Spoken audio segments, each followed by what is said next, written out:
দুনিয়া আসার সিরিয়াল আছে বাজার, যাওয়ার কিন্তু কোনো সিরিয়াল নেই। এই দুনিয়া আসার সময় আগে দাদা আসে, তারপরে বাবা আসে, তারপরে সন্তান আসে। যাওয়ার সময় এমন হয় দাদা দুনিয়ায় থাকে, নাতি জমিন থেকে বিদায় হয়। বাবা দুনিয়ায় থাকে, সন্তান জমিন থেকে বিদায় হয়। হিসাব কি কখনো মিলাইছো? আজরাইল পেছনে গুরু গুরু গুরু গুরু গুরু গুরু করে ঘুরে, যেদিন আমার মালিকের আদেশ হয়ে যাবে আজরাইল এসে সামনে দাঁড়িয়ে যাবে। গুনাহগারের সামনে যখন আজরাইল দাঁড়াবে, গুনাহগার তাকিয়ে দেখবে আজরাইলের পা দুইটা জমিনে, মাথা সাত আসমানের উপরে। আজরাইল আলাইহিস সালাতু ওয়াস সালামের এক হাত পূর্ব প্রান্তে আর এক হাত পশ্চিম প্রান্তে, চক্ষু দুইটা উৎপারের চুপ বড়, প্রত্যেকটা পশমের গোড়া থেকে মনে হয় যেন আগুনের ফুলকি বের হয়।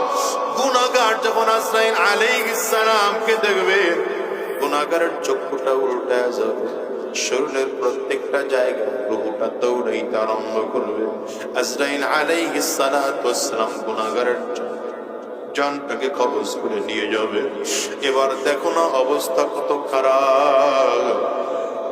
তোমার আমার সম্পদ নাই, বাড়িও নাই, গাড়িও নাই, দুনিয়ার কোনো কিছুই নেই। ঘরের একটা ফ্লোরের মধ্যে চাটাই বিছাইয়া চিৎ করে তোমার শোয়া রাখছে। ঘরের সব থেকে পুরাতন চাদর দিয়ে ঢেকে রাখা হলো। এখন আর কেউ তোমার নাম ধরে ডাকে না, বলে আব্দুল করিমের লাশ, এটা আব্দুর রহিমের লাশ। এখন আর কেউ বলে না, বরঞ্চ একদল লোক চলে গেল বাজারে কাফনের কাপড় কিনে আনার জন্য। কেউ চলে গেল বাগানের কিনারায় মশারি টানায় তোমার গোসল করানোর জন্য। কেউ চলে গেল বড়ই পাতা দিয়া গরম পানি করার জন্য। কেউ চলে গেল কবর খনন করার জন্য। আরে তোমাকে আমাকে চমৎকার করে যত্ন সহকারে গোসল করাইয়া, তিনটা সাদা কাপড় দিয়ে প্যাকেট কইরা, মাথার মধ্যে একটা পাল, পায়ের মধ্যে আরেকটা পাল, কোমরের মধ্যে একটা পাল লাগাইয়া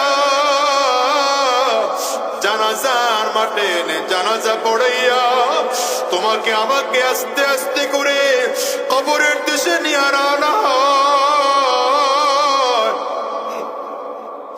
দেখো তো তোমার আমার কবর কত ভয়ঙ্কর।